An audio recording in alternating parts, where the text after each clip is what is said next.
So hello बच्चा लोग, welcome back.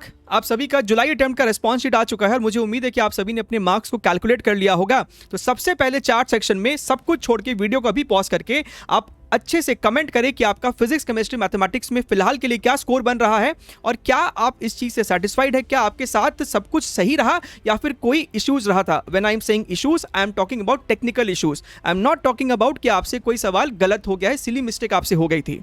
ठीक है, तो सबसे पहले आप ये काम करेंगे। दूसरा, यहां पे हम लोग चलो बच्चा एक बार बातचीत कर लेते हैं कि अभी भी कई ऐसे बंच ऑफ स्टूडेंट्स हैं जो ये इशू को फेस किए हैं इस बार के जुलाई रिस्पॉन्स शीट के साथ भी। फॉर एग्जांपल, किसी ने अगर 47 सवाल को अटेम्प्ट किया था तो रिस्पॉन्स में शायद 43 सवाल ही दिखा रहा है। तो बच्चे चार क्वेश्चन का नुकसान आप समझ सकते हैं कि हजारों के रैंक का ऊपर नीचे हो जाना। कुछ बच्चों का कहना है कि सर, हमने अगर ऑप्शन नंबर बी मार्क किया था तो यहाँ पे रिस्पॉन्स शीट में हमें ऑप्शन नंबर सी दिखाई दे रहा है। तो इस तरीके के जो छोटे छोटे इश्यूज है वो एक्चुअली आपके रैंक को बहुत फेरबदल कर सकते हैं। तो आप इस समय क्या कर सकते हैं बेस्ट, अभी आपके सामने एक सैंपल है।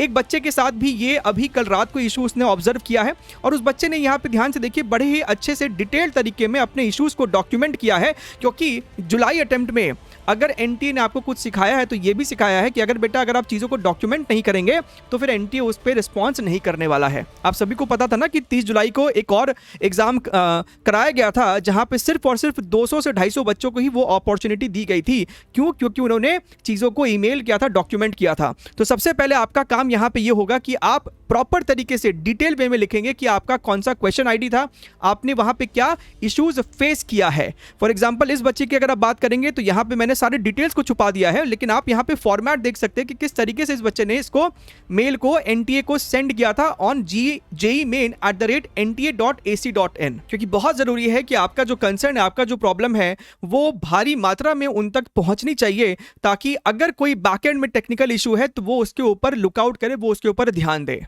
आई होप आप तक मेरी बात सही से पहुंच रही है। एंड डू कमेंट बिलो कि आपका क्या कंसर्न है, आपका क्या इशू है। बिकॉज बच्चा, at the end of the day you have to fight for yourself. हम लोग आपके लिए आवाज उठा सकते हैं, हम लोग आपकी आवाज बन सकते हैं, लेकिन अंत में लड़ाई आप ही को करनी है और इस तरीके के ऑर्गेनाइज प्लानिंग भी बच्चा आप ही को करनी है।